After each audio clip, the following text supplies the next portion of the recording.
Center. We're so proud to celebrate with you. Before I hand the mic over, I'd just like to point out the flyers on your chairs. As a nonprofit, Lexington Historical Society relies on the support of our members and friends in order to present programs just like this one. We can't do it without you. There's a membership form on the flyer, so I encourage you to join us. And there's also a list of some fantastic programs and events upcoming from Lexington Historical Society, so we do hope you'll join us for those as well. Now it's my pleasure to welcome BJ Dunn, Superintendent of Minuteman National Park, who will introduce tonight's speaker. Thank you again.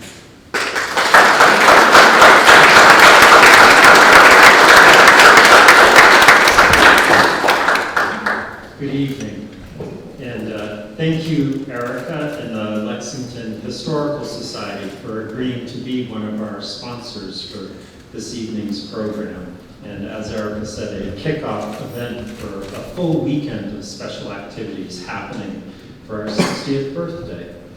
Partnering with the Lexington Historical Society on programming and events seems like a natural thing to do, and the park looks forward to doing a lot more of this in the future, especially as we head to 2025, the 250th anniversary of those events that took place in April 1775.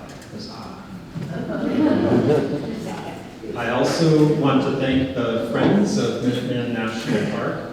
I believe Bob Morris is the president of the board of directors, and Kathleen Fahey, our brand new executive director who started just a month or so. Can you wave your hands, and Paul Shaughnessy from the board is here as well.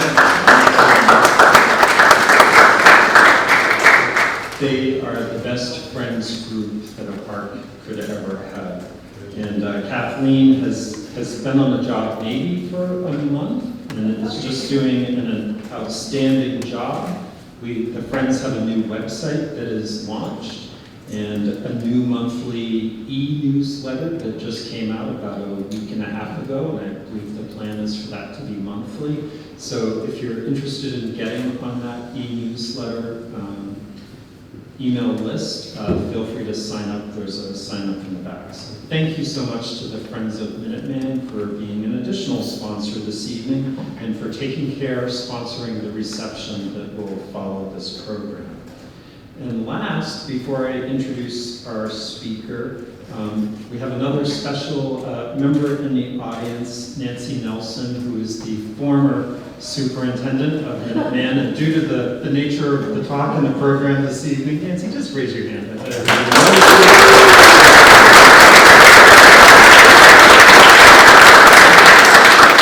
I expect Nancy will be the one asking challenging questions.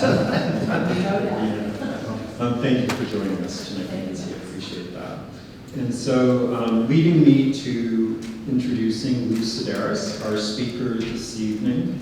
Lou has 37 years of Park Service and Forest Service experience in his career. During his first 10 years, I did not know this till I was looking at the bio, but he was a Helitack firefighter at Sequoia National Forest, and then a park ranger interpreter at Colorado National Monument, Yellowstone National Park, DeSoto National Memorial, Golden Gate National Recreation Area, and the Upper Delaware Scenic and Recreational River. He then transferred to the best park in the National Park Service, Minuteman, and called it home there for 27 years, serving first as supervisory park ranger, public affairs specialist, chief of interpretation, and last park planner, a position I desperately wish that I had on staff today. Lou was instrumental in the creation of the exhibits and multimedia theater program at the Minuteman Visitor Center, and was a contributor to the layout of the 5-mile Battle Road Trail. He served as project leader for the interpretive elements, including the wayside signs and markers along the trail and at the North Bridge. Lou was an early proponent of increased interpretation of Parker's Revenge, a project that the town of Lexington was of great assistance to the Friends in the park in pulling off, and contributed to the early landscape clearing efforts there. He collaborated on the development of the Battle Road Scenic Byway, a a state-designated scenic byway. If you followed in the news, legislation just passed into law reactivating the National Scenic Byway Program, so stay tuned on that for the Battle Road Scenic Byway. And we also collaborated on the development of Freedom's Way National Heritage Area, which spans 45 communities within Massachusetts and New Hampshire, another great partner to the park.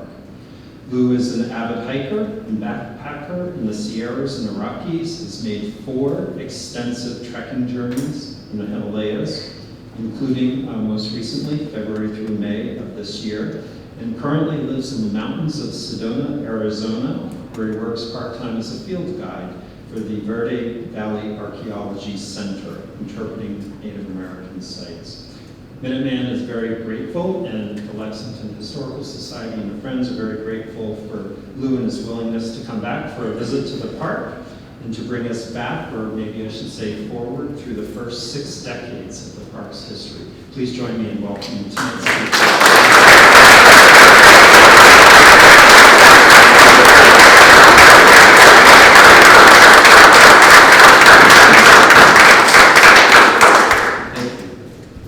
On April 19, 1775, citizens stood together and risked their lives to defend their rights.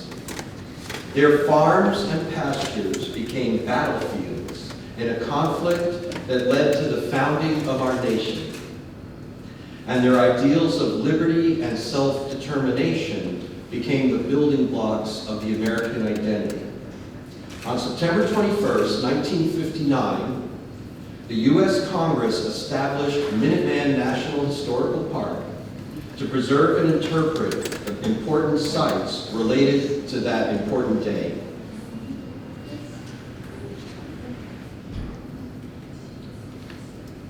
So there's a map of the park. There are 4 units to the park.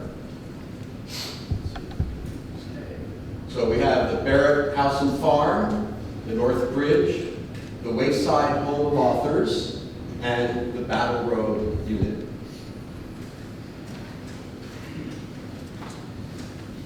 We have historic sites, structures, and landscapes in Lexington, Lincoln, and Concord. 1 million people from around the world come and visit every year. Is there, I don't think there's anyone here who doesn't know the battle, right? I don't have to cover that. You know, British, Cambridge Arms, Lexington Green, Northbridge, Battle Road, right? You all know that. We just got to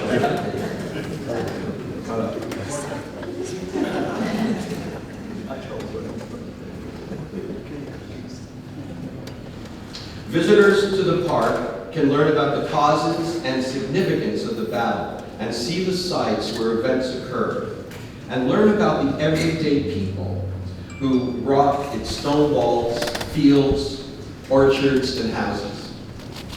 There are local museums and historical societies that have wonderful collections of artifacts. And we do have a few artifacts in our visitor centers, but mainly what we have are the places where the events occurred. For over 300 years, this was a pastoral setting. Then the rise of the automobile and the post-World War II economic boom combined to rapidly suburbanize the landscape. This development greatly endangered the historic Battle Road, where colonists fired upon the British troops. Concerned citizens began efforts to save the Battle Road. So let's start by just going back in time a little bit and getting a feel for the battle landscape. So what you see here is Miriam's Corner in 1890. And of course they didn't have cameras at the time of the Revolution, but this is very much what it would have looked like at the time of the Revolution. Concord was incorporated in 1635, so you have 140 years of clearing fields, cutting firewood, and so on. This is the Captain William Smith House in Lincoln, and again, I like this photo for how well it shows the openness of that historic landscape. When you look at the fighting along the Battle Road, there's a very common myth that the colonists were hiding in all these woods and the British were just being picked off as they stuck to the road. I think most of this audience knows that that's not true. So one way it's not true is that the land was mostly open pasture. It wasn't all woods. It's more woodsy today by far. And the other part of the myth that's not true, of course, is that the British soldiers didn't stay in the road to be easy marks, that they sent the light infantry companies out as flankers to flush the colonists out from their hiding positions. So a goal of the park restoration is to evoke, as much as we can, that open historic landscape. We'll never do it everywhere, because like, for instance, if you completely cleared to the boundary and there are modern buildings right on the boundary, you would want to leave screening. So it'll never really be the way it was, but we selectively clear as much as we can. And that's one of the main themes of Minuteman Park, is the militiaman's connection to the land. So you very often see these images with the musket and the Minuteman, and he's at his plow. So it represents how much they were tied to the land. I'm going to show a few photos from a book called Massachusetts Beautiful that came out in the 1920s that Nancy gave me to look at. And it really is neat. So these are photos from the 1920s. Wallace Nutting was an author and photographer. And these photos are really nice and evocative, and they really give you a feel for what the elements of the classic New England landscape are. So we see stone walls, open fields, roads, and colonial houses.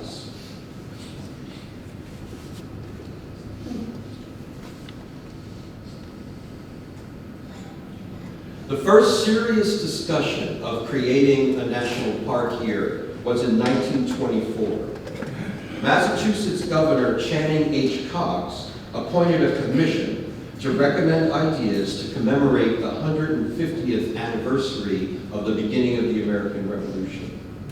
They recommended a memorial highway through Concord, Lincoln, and Lexington.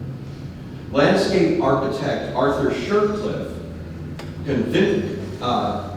he said that he was very strong that the land associated with the running battle deserved as much protection as North Bridge and Lexington Green.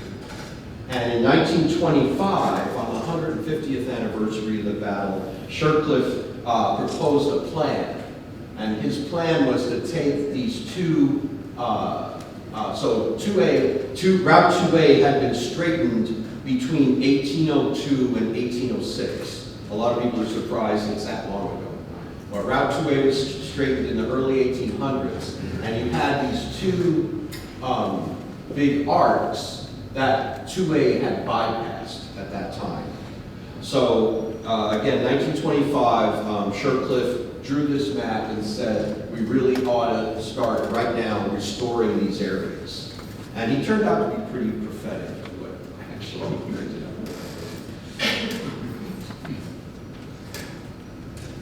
The Historic Sites Act of 1935 directed the Secretary of the Interior to survey historic properties to determine which of them were exceptionally valuable to the history of the nation. The Lexington-Concord Battle Road was designated in that report as nationally significant.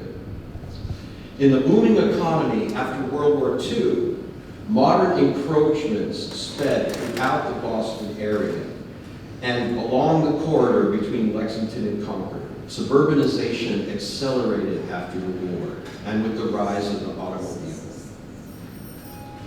In 1946, the Massachusetts Department of Works cut a road known as Airport Road from Route 2A to Hanscom Air Force Base, to the great detriment of one of Shercliffe's bypass sections of the Battle Road. A few years later, the completion of Route 128 the first limited access highway in the area, helped people move between homes and jobs. Route 2A swung directly off this new Route 128, and that really amped up the development on Route 2A. In 1955, the Boston National Historic Sites Commission was created to advise local, state, and federal governments about the protection of important colonial and Revolutionary War sites. This was just all around Boston. Stressing the national importance of the sites in Lexington, Lincoln, and Concord, they said, quote, "Rescue from oblivion and imminent change was urgent if hallowed ground between Lexington and Concord is to be saved from mundane and disrespectful uses before it is too late." Efforts to establish a national park along the road began. So this is a photo of most of the Boston National Historic Sites Commission. This is the director of the Park Service, Conrad Worth, and Edmund Small is standing here, and he would later become the first superintendent of Minuteman. So this is their report to Congress. And they created this map. It's really hard to see, but I don't know if can I see it up here? Yeah, it's hard. I did the wrong thing. It's really hard to see. Yes. Sorry, there's all these buttons. Sorry. Yeah, it can't be seen, but right up here where we are, it says Proposed Minuteman National Historical Park. In 1956, the efforts of this commission took on a big urgency. This photo is a famous boulder in Lincoln, and it's called the Minuteman Boulder. It sits right on the Battle Road. From behind this boulder, a 17-year-old Lincoln militiaman named William Thorning is said to have killed 2 British redcoats. The area around the boulder was going to be developed and enveloped by expanded Hanscom Air Force Base housing. They were planning 670 housing units, and it would have wiped out this area. During that year's Patriots' Day, the public heard impassioned pleas to save this site. At ceremonies in honor of Patriots' Day, the governor of Massachusetts appealed directly to the Secretary of the Air Force, asking him to alter this housing project to spare the Battle Road. The Boston Globe ran a featured article warning about the threat of Air Force housing taking, quote, the site of revolutionary heroism. The Hanscom Air Force Base later noted in his account of this time, quote, "Many people adopted the attitude that the Middlesex countryside was again being invaded, this time by the blue coats of the Air Force rather than by the British Redcoats." So there were nearly 3 years of hard, sometimes ill-tempered negotiations between the Commission, the U.S. Congress, and the Air Force. Finally, the Air Force transferred ownership of 8 acres surrounding and preserving Minuteman Boulder to the National Park Service. On April 14, 1959, these 8 acres were designated as Minuteman National Historic Site. That led to Congress creating the whole National Historical Park a few months later on September 21, 1959. An interesting side note, most people think the name of our park is from the Minuteman statue at the North Bridge, but actually the name of our park is from this boulder.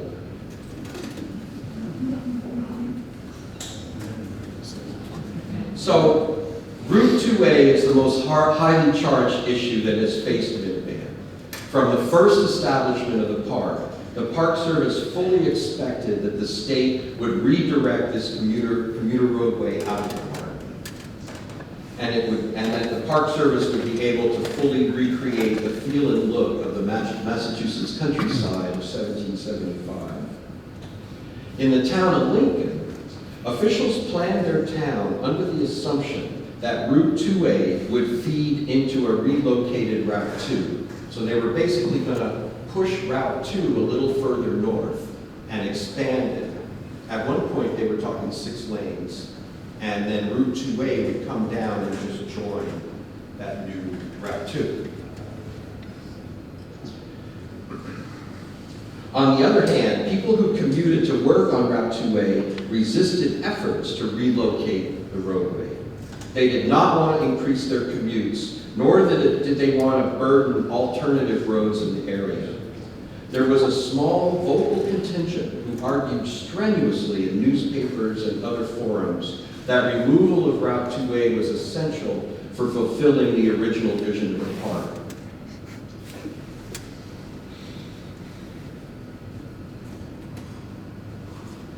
All right, so that's, yeah, I'll talk about sheep later, but that's a really interesting picture of Hanscom Drive. It was very soon after the park was, I had mentioned, you know, that they had Airport Road, right? Okay, behind Minuteman Visitor Center there, what's now Minuteman Visitor Center. Very soon after the creation of the park, Hanscom had planned the new access road that would come directly down into 2A, the one we have now. And there were extensive meetings between the Air Force, the Massachusetts Department of Public Works, the Bureau of Public Roads, Massport, Hanscom Air Force Base, the Lincoln Board of Selectmen, and representatives of the Park Service and the Interior Department. It was up to the state to actually approve and build the rerouted 2A. I could spend a lot of time discussing the different plans. It went on a long time, the arguments and so forth. But ultimately, what really hindered this issue is that the Park Service never really put up the adequate funding. And the longer removal was delayed, the harder it got. So there were parcels getting developed where they wanted to reroute things, and there was always, of course, more traffic. One interesting aspect of the planning at that time was that after Hanscom built the access into 2A, it was always assumed by the Park Service and many others that the Airport Road would be removed. They just needed the one new access. So it's still there, so please don't let the dream die, is what I say. In the post-World War II expansion of the Boston suburbs, Route 2A became increasingly important and harder to remove. Okay, we'll shift gears a little here. In October 1963, the park acquired the Stedman Buttrick House, locally known as Buttrick Mansion, and it's 34 acres. It was an easy negotiation. The Buttrick suggested a price, and the Park Service said okay. What year was that? 1963. Once the Park Service took control, there was a huge debate about the future of the gardens and the large residence. Concord historian Ruth Wheeler wrote, quote, "All the local people who have a sense of history agree that the Buttrick House and gardens were completely unsuitable within the battlefield area. J.O. Brew, director of Harvard University's Peabody Museum, was a friend of Park Service Director George Hartzog. Brew wrote to Hartzog, quote, "It is a shame that you did not pull that building down as soon as you got hold of it. Its commanding position on the hill overlooking the bridge will be a constant hindrance to an interpretation of the historical meaning of the site. The formal garden is even worse. I can't think of anything less appropriate." Kind of a picture, that's how the garden looked at the time of acquisition. The park superintendent at the time, Edwin Small, advocated strongly to remove the residence and return the hillside to its 1775 appearance. On the other hand, many Concordians believed that it would be a senseless tragedy to destroy this Concord landmark. Shirley Barnes wrote that Concord was a living, breathing community. By keeping the gardens, people would have a quiet, lovely place to go rest at hand. The issue was finally decided by the director of the Park Service. In April 1964, George Hartzog ordered that before starting any action whatsoever on that project, please send to me for personal review and approval any and all plans for obliteration of the estate's garden and removal of its buildings or portions of its buildings, unquote. He visited the park in June 1965, and when he reviewed the archaeological research, he was impressed that the Buttrick residence did not infringe on any of the historic remains. He would not approve removal of the residence. Benjamin Zerbe, who replaced Edmund Small as superintendent in 1965, recalled that Hartzog's wife was from the Boston area and indicated that such a personal connection may have influenced his decision. He liked to visit the park, and in Zerbe's recollection, had decided from the beginning that he did not want to tear down the Buttrick House. And here's a recent photo of when the irises are in bloom in the spring. I'll note that initially there was interest in including Lexington Green in the National Historical Park, but there was no support from the town of Lexington. Town officials believed that, quote, their historic district's legislation took care of the situation. Subsequently, the recommended park boundaries never included Lexington Green. The Park Service acquired the Wayside, famous as the home of the Alcotts, Nathaniel Hawthorne, and Harriet Lothrop, in June 1965. Under the pen name Margaret Sidney, Harriet was a children's author who wrote The Five Little Peppers and was the founder of the Children of the American Revolution. At the time the house was acquired, the sole resident was Margaret Lothrop, the only child of Harriet and publisher Daniel Lothrop. She had established herself as the protector and caretaker of the Wayside. Margaret called the event a celebration, and when the transfer fell on her mother's birthday, she said, "Mother should really have the honor." In the early days of the park, historian Robert Ronshine performed extensive research, and Park Service archaeologists conducted investigations at many sites to create a base of information for park interpretation. Ronshine also utilized interns from Northeastern University who exhaustively reviewed deeds and probate records in an attempt to uncover who owned each piece of land in 1775 and how the land was used. And this is a photo of two of the very first park employees from 1971. And it's near the first park headquarters, which was across the street from the Paul Revere capture site. If anyone here knows Cindy Christen, anyone knows Cindy? That's her, believe it or not. Also, you know what's interesting is that they made the women wear a different uniform. It's kind of a brownie uniform. Now the men and the women wear the same uniform.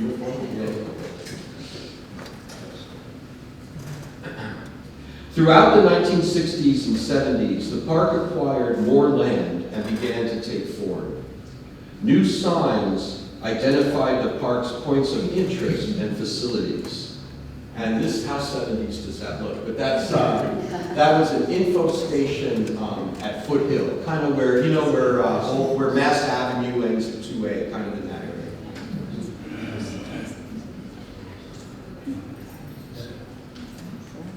The park was purchasing private properties, which did generate some controversy. The modern house in the foreground is not there anymore. And here in the background, you can see the Captain William Smith house before restoration. And here's how Smith House looks today, after Park Service restoration. In 1970, Congress established the park's formal boundary, and for quite a while, the park could not only purchase property within that boundary. Today, land acquisition is virtually complete. There are only a few private properties remaining within the park. The park removed many modern structures to restore the historic scene. So this, anyone know what that is? Hartwell Tavern. Yes, very good. Yeah, that's Hartwell Tavern when it was acquired, and there's Hartwell Tavern now. That was one of the earlier restoration projects. All of the historic buildings in the park are original buildings. So we do restoration work and maybe remove modern elements. But if you're seeing a house in Minuteman Park, it's real. It's the real thing, so to speak. So this is rather staggering, I think. So every red dot is a modern house that we removed. Yeah. Yeah. I mean, people drive down 2A and they have no idea how much government effort and money and so on went into creating what we have. The purple dots are buildings still standing.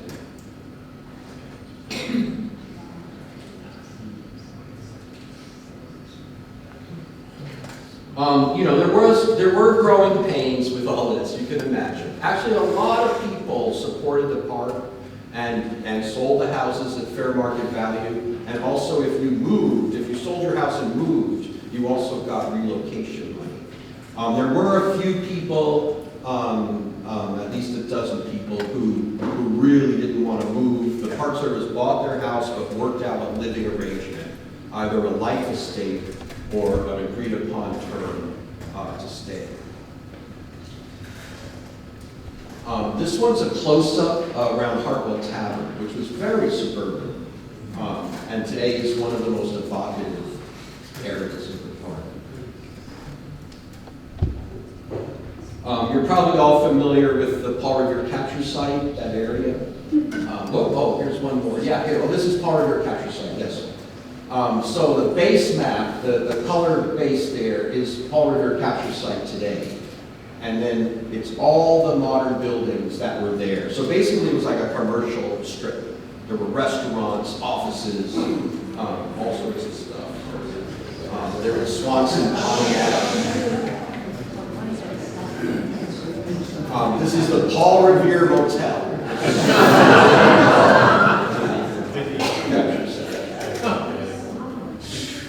This Esso station, you know, if you're coming here from Concord, you come up the hill, and then there's a stop sign where you come on to 2A. There's a big triangle there. This Esso station stood in that triangle. And maybe this was a mistake, but that's Buttrick High School. was right next to the Paul Revere Capture Monument. There's a theory that the Capture Monument is where it is because you could get an ice cream cone and then. I won't say. I didn't say that. So after modern structures were removed, the historic structures remained. The park manages 43 historic structures that are listed on the National Register of Historic Places. We have 12 witness structures, and that's our term for a building that stood on the day of the battle. So we have 12 of those. We have 66 known archaeological sites. Some people think we took away everything after 1775, but that's not at all true. The date shifted around. Basically, the agreed upon date was 1920. So everything up through 1920 was left. And one reason is we don't have all the colonial buildings. So, you know, over the year, maybe a long time ago they burned down, or for whatever reason, we don't have all the colonial buildings. So by leaving everything through 1920, it gave the right feel of a civilized landscape, like the right feel of buildings in the landscape. The other thing is that the 19th century buildings had histories in their own right, so the Park Service wouldn't be likely to rip them down.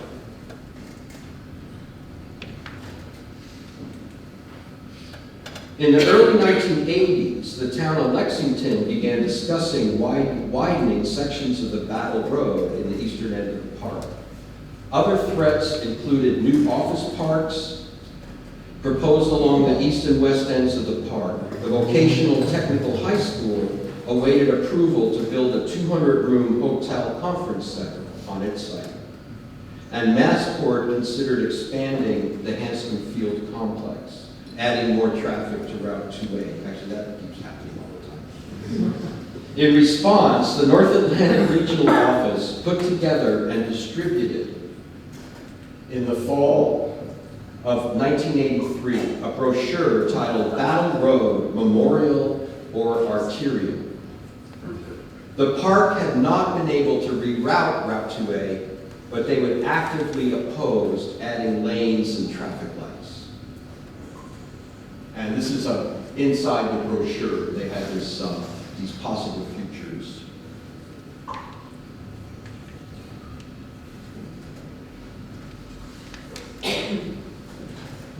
In 1985, the effort to develop a comprehensive general management plan began.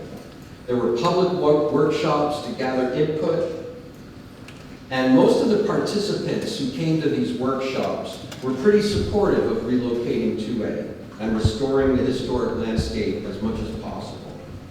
When the draft plan was released in 1988, relocating Route 2A was the, quote, preferred alternative.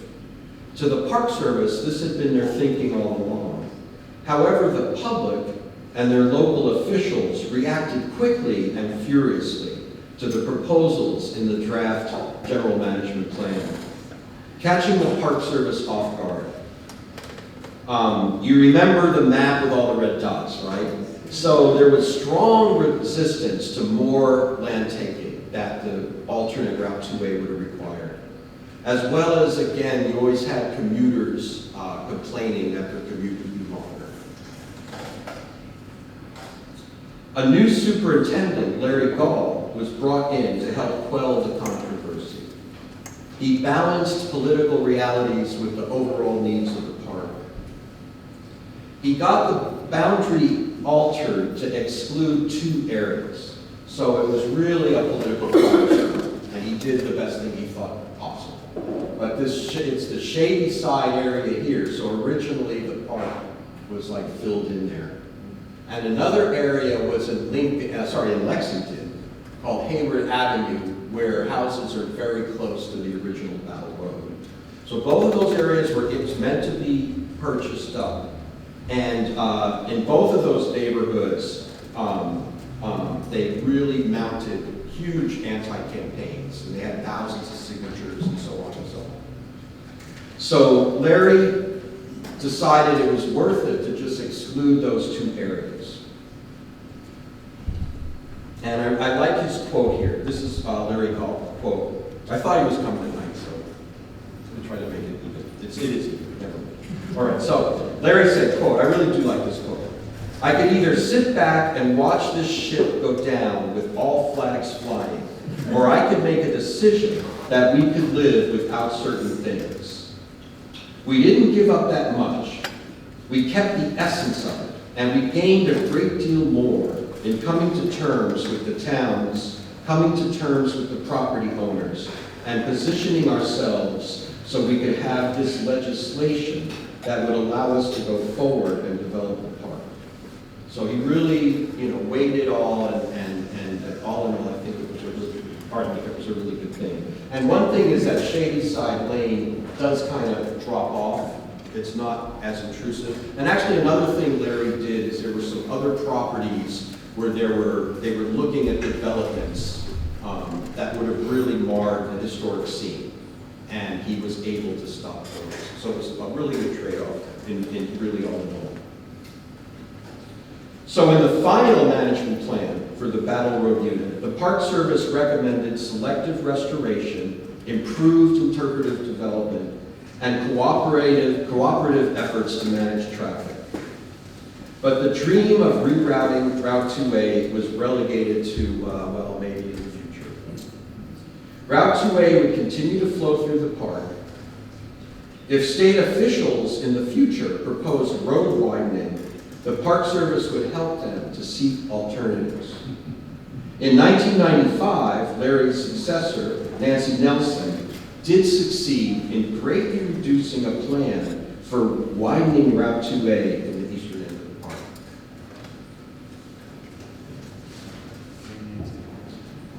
Significantly, key components of the management plan included establishing hiking and biking trails parallel to the Battle Road. It was time to get on with creating a park that did not depend on relocating Route 2A. So this is a groundbreaking. This photo is 1996, and Nancy's here, and her husband, and Congressman Marty Meehan. There's all kinds of, whoop, I hit the wrong button, sorry. Sorry. There we go. Congressman Marty Meehan, then regional director, and there's all kinds of interesting people here. Anyway, Nancy's daughter, I recognize her. Anyway, but this is the groundbreaking on the Battle Road Trail, and park development took a great leap forward with this trail. It was a big project funded by Congress. It wasn't just the trail. It included landscape restoration, significant restoration work on 7 historic structures, improved access, including new parking lots so people could get to where they never could get before, and it added facilities such as restrooms. The trail funding also provided for interpretive elements, like outdoor wayside exhibits and granite interpretive markers. It was my honor to have been chief of interpretation during this era. It was a really exciting time. It was really exciting to plan all this stuff and see it come to life. So this shows the Battle Road Trail. I think you're all familiar with it. I think, right? You all? I hope you've been out on it at least a little bit. It brought visitors into many previously inaccessible areas of the park. Wherever we could, we eliminated vehicles on the portions of the historic Battle Road that we could and removed the pavement. And that's certainly echoes of Shercliffe, remember back from 1925. But we removed pavement here, here, and so on. Something I think is interesting, as kind of a bonus that came out of all this, is that the original plan was to reroute 2A, and then you'd have this big trail that followed the road. And if you think about it, though, you would always be in the path of the British regulars. So what we ended up with was a lot more variety. So for example, here, you're swinging out through the farm fields, and the Minutemen who fought at Miriam's Corner went up through the fields and so on along the stone walls to ambush the British at Bloody Angle. So instead of just always being in the road as a hiker or bicycle rider or wheelchair user, all good for wheelchairs, you're often in the path of the Minutemen. So I think that's kind of cool.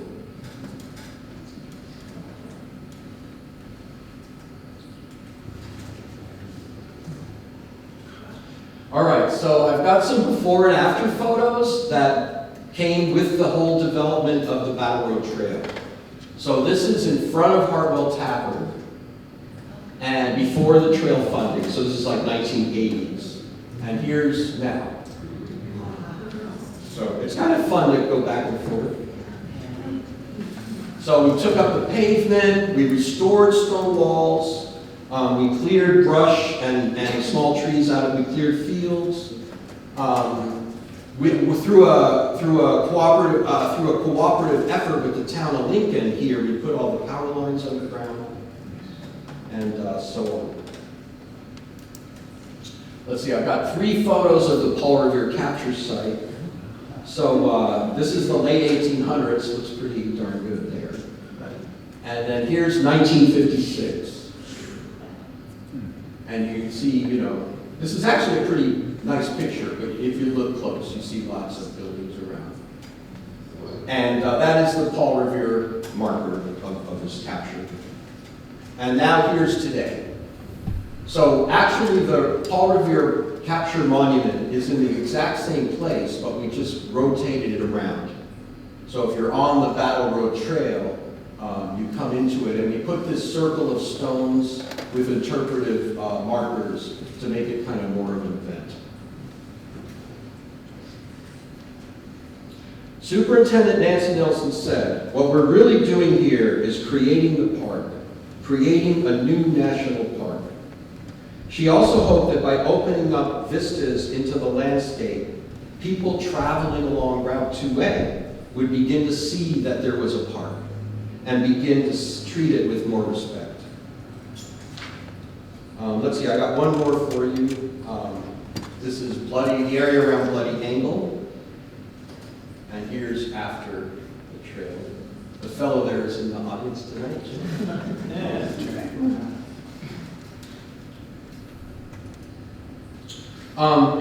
Just to let you know, this work didn't end with the Battle Road Trail project. It is ongoing as much as we're able. When President Obama became president, you know, he inherited this big recession, and he had a thing called the Recovery Act.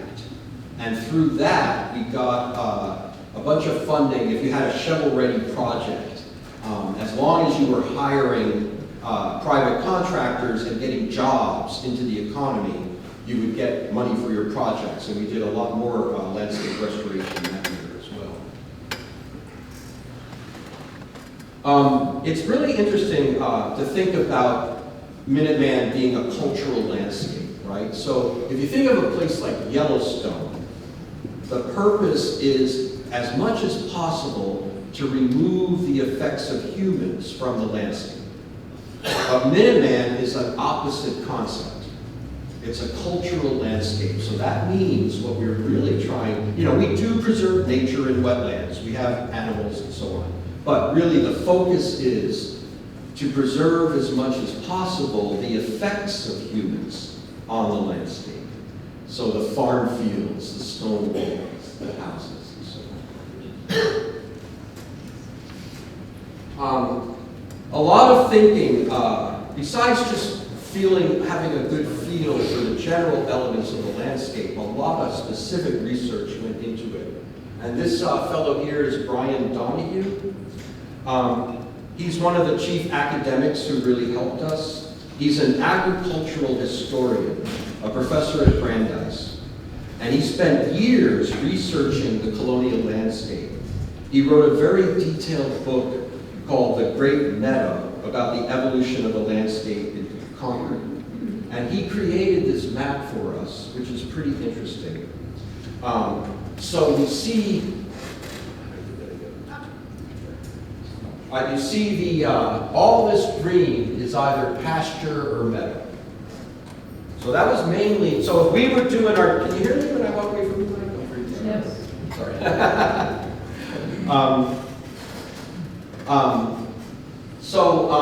If we were really doing, if we had unlimited funds and we could do really the best way, most of Minuteman Park would be livestock, sheep and cattle and goats and so forth, grazing in pastures. So that, you know, if we could do it, that would be it. We do it in some places. You see here, there are orchards. And they did have apple orchards, usually every homestead. And in the fall, they would press the apples and make hard cider. If you didn't make hard cider, the apple juice just turned into vinegar. But if you made hard cider and set it up in barrels, you could drink it all year. So they drank hard cider, and yes, they were kind of inebriated a lot of the time. And you see the tilled fields, the actual farm fields are a much smaller area.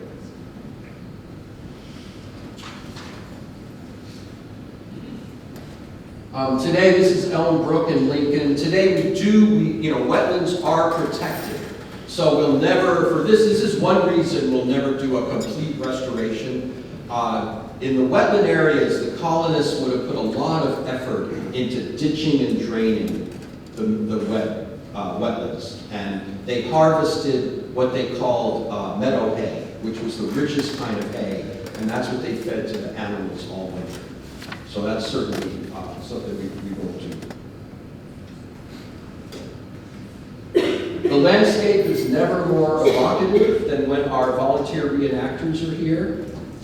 Of course, many are here during Patriots Day weekend, but we do host volunteer reenactor groups all through the year.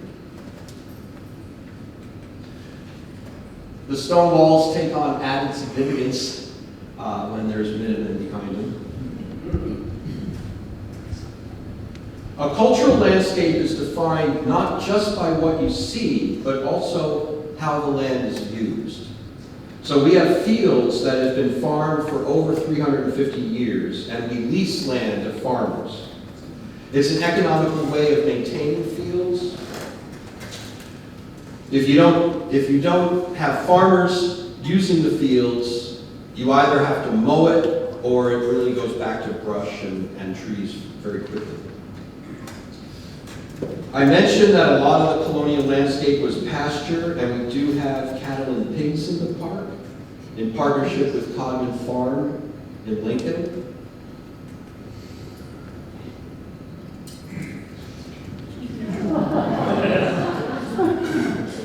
For 3 years, 2002, 2003, and 2004, we had a flock of 450 sheep in the park. And people loved it. I don't think we've done really anything that people want more. We contracted with a company called Sheepscapes. We paid them, right? So it's not like they paid for grazing rights. Okay, we paid them to maintain this huge flock, and it was great. And all the pastures were in fantastic condition. Unfortunately, that company went out of business, and we really haven't found an adequate replacement. I know Marty's trying really hard, but it's hard. The Colonel Barrett House and Farm is about a mile west of the North Bridge, and it was added. There we go. It was added to the park in 2012. It is really important to the story of the battle. Colonel James Barrett was the commander of all the Concord Militia, and also he was in charge of all the arms and ammunition and military supplies that were the purpose of the British expedition to Concord. In fact, his house was specifically targeted by the British, and they went out to search it, and it was the furthest point they bothered to go to from Boston. There was a nonprofit called Save Our Heritage that made incredible contributions and restored the house. And you see before and after what Save Our Heritage did here. We are embarking on a development plan. Like right now, Barrett Farm is only open a few days a year. But like there's nowhere to park, there's no restrooms. It's a little tricky. Where do you put the parking? Where do you fit enough? And yada, yada. So we are embarking on a development plan, and the goal is to have it open by 2025.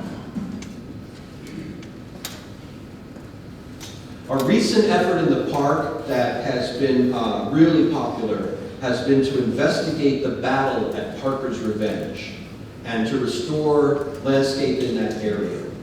So everybody knows, and I know this crowd probably knows about Parker's Revenge, but in case you don't.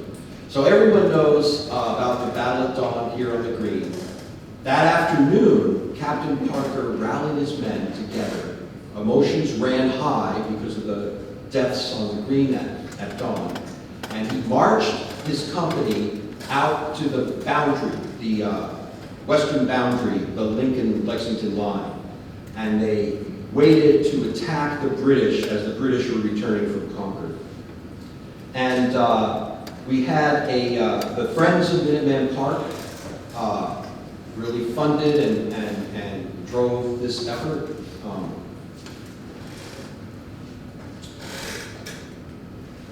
So the present day Lexington Minutemen and many other volunteers, reenactors, also British reenactors, lots of folks were involved in clearing this area. And the main purpose of the clearing at first was to allow for archaeological testing. And this is Margaret Waters, who was the chief archaeologist of the project. And so once it was clear, they were able to really investigate things, and there was excavations as well. They found 32 musket balls, and from the position and so on, they were able to really get a good idea of the Second Battle of Lexington, as we call it.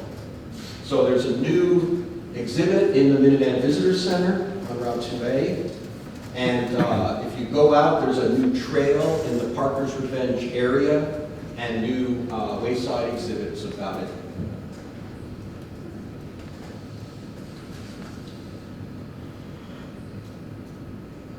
Building on the success of what was done at Parker's Revenge, the park has begun a new study of the Bloody Ankle area in Lincoln.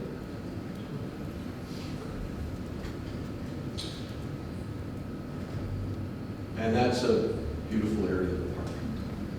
Our visitors experience a profound sense of place. The Minutemen not only fought here, they and their families lived here. Park visitors can discover the landscape they brought, with its stone walls, fields, orchards, and homes. Sometimes it's amazing to see the reaction of our park visitors. People can become very emotional. They often say things like, quote, "Now I know what it means to be an American." People are moved because they have a deep connection to what's already in our collective unconscious. We're all pretty aware that the Minutemen of Lexington and Concord were instrumental in creating America. So when they come, the landscape is sort of the tangible thing that connects them to those inner emotions. When the Minutemen took up arms to defend their rights, they were not only starting the American Revolution, they were also laying the building blocks of the American identity. And I'd like to talk about one last thing. If you go on the whole 5-mile Battle Road Trail, there are 6 places where we marked the graves of British soldiers. And this is the grave of the British soldiers that's been at Northbridge for a very, very long time. And I always noticed people really relate to this. They go like, wow, they're really buried right here. So when we did the Battle Road Trail, we marked those 6 graves.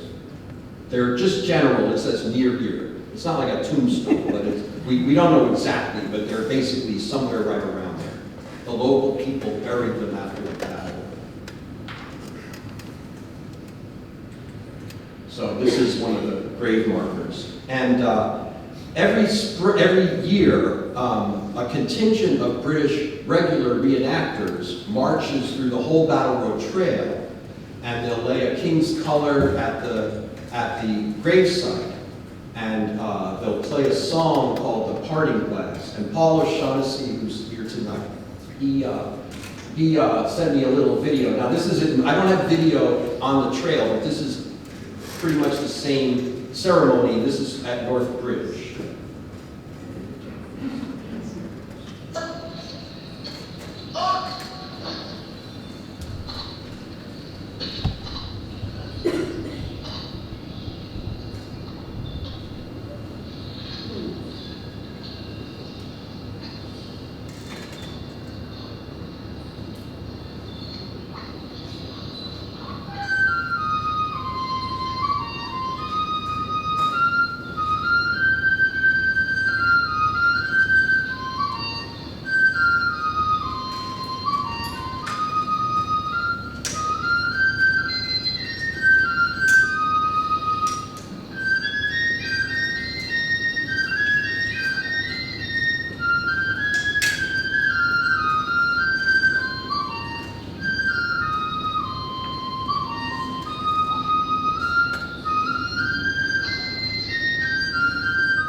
So she's playing the Parting Glass, which is a very old British folk song, and it's about losing friends, leaving your friends. And when I was preparing this talk, I remembered seeing this at the gravesite, seeing the British regulars do this. And during this trip, I thought of it a lot, that it really captures the feeling. I've been gone 5 years, and we're from the West, we wanted to go back out West, but I really do miss it here. I find, this is weird, but whenever I dream, I'm at Minuteman. I'm not sure but the Parting Glass, it just really kind of feels the way I feel this week, seeing old friends and so on. And I know this is indulgent, this is really indulgent, but if you'll forgive me, I'm actually going to sing the Parting Glass. Okay, I'm going to sing 2 verses of it. Okay. Forgive me. Okay.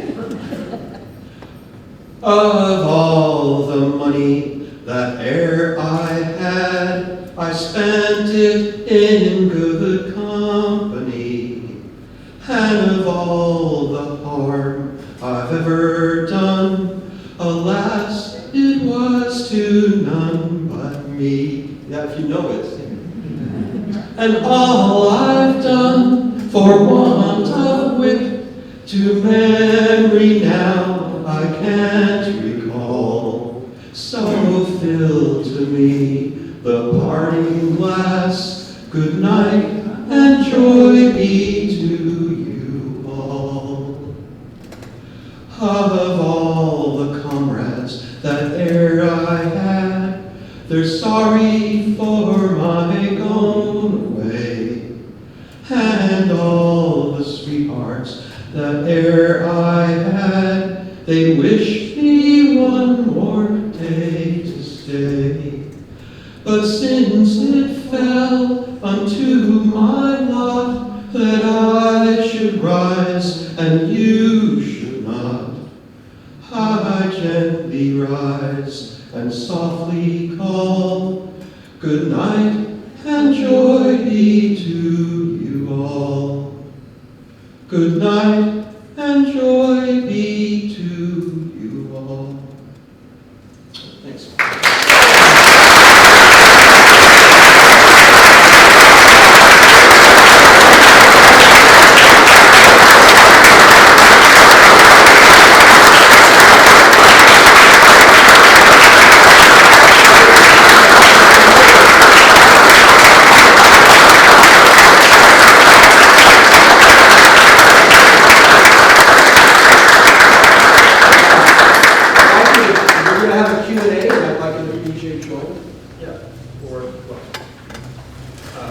Did you have? So I think Erica's volunteering to go around, but we're happy to take questions. We'll just do a few minutes of questions and then go to the research. Yes. I have a question about the actual Battle Road. How much research needed to be done where it actually was? Did they know locally? Or Yes, very good question. Yeah, well, the question is how much research had to be done to locate the original Battle Road?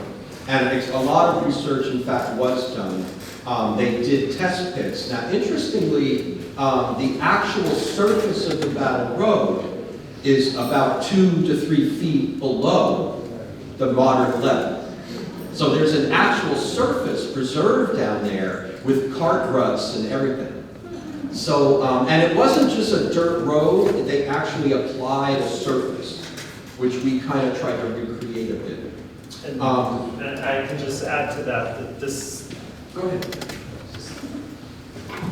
Within the past year, there was a water leak in the town of Lincoln along 2A, and there was some digging to repair that. And we now have some photos of some of the original stone wall from a few feet under the surface as evidence of that.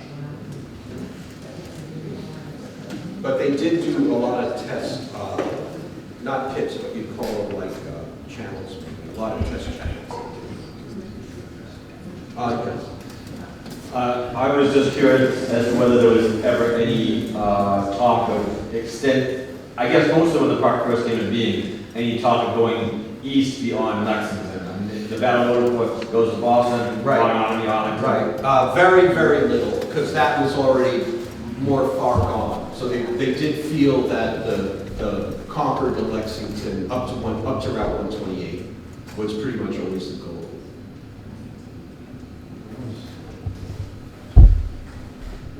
Hey, Mel. Yeah, how are you? Thank you for an outstanding speech. Lou, can you tell me, does the park have an acquisition plan for other buildings that it's interested in acquiring in part of the park? I don't think currently, so basically, well, if I can tell you, like, say Barrett's Farm, right? First, you have to have, so a short answer, if it's outside our boundary, no. So that's the short answer. So like for Barrett's Farm, what was done is a boundary study with all sorts of justification and so on. And then Congress has to approve the new extension of the boundary. And then things can be purchased. But I don't know of anything, there's one property in Concord that right away. But other than that, I don't know.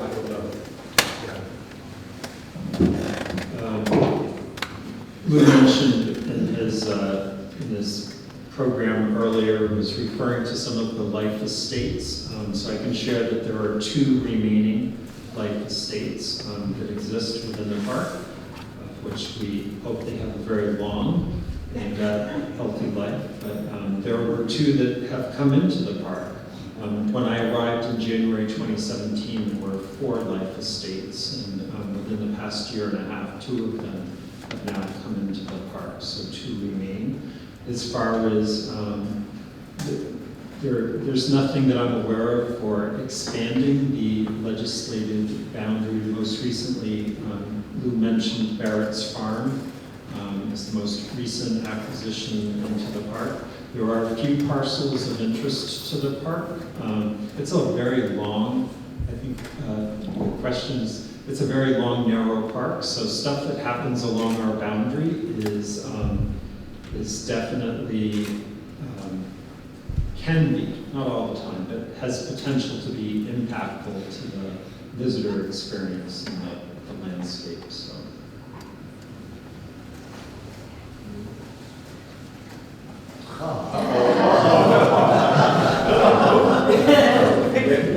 Get ready.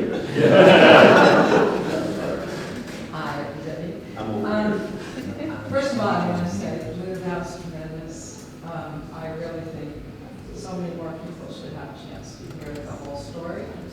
I want to also say that George Hartzog, part of the reason maybe that Frederick Mansion did get torn down, he told me himself that he proposed to his bride on the bridge.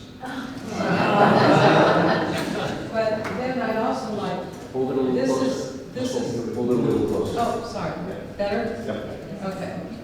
Over this long but short history of the park, it's really been amazing to see all in one place what it took to bring it about and to bring it to the American people. And I would just say it can disappear quickly. So it's going to take the continued vigilance of the towns who have been tremendous partners, the reenactor community, all the citizens, our legislative people, and just us. Minuteman is one of the most underfunded parks in the national park service. I can say that.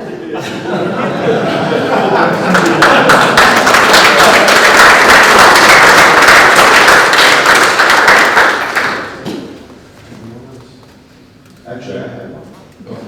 You mentioned Buttrick's ice cream as one of the cultural losses.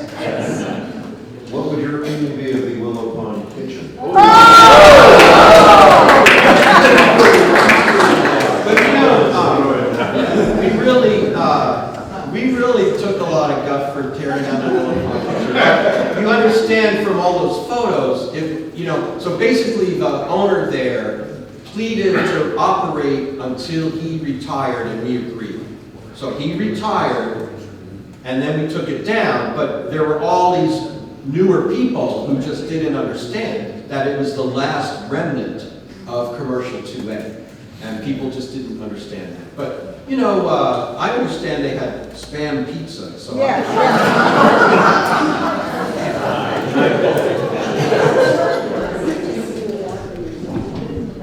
This, echoing your sentiments, Nancy, this has been really great. Before I do a final thank you for Lou, I just want to thank our co-sponsor and host, the Lexington Historical Society, and also to the Friends of Minuteman National Park. Ways to help the park are to support and join as members both of these great organizations. They do a lot of help for us. So thank you to the Historical Society.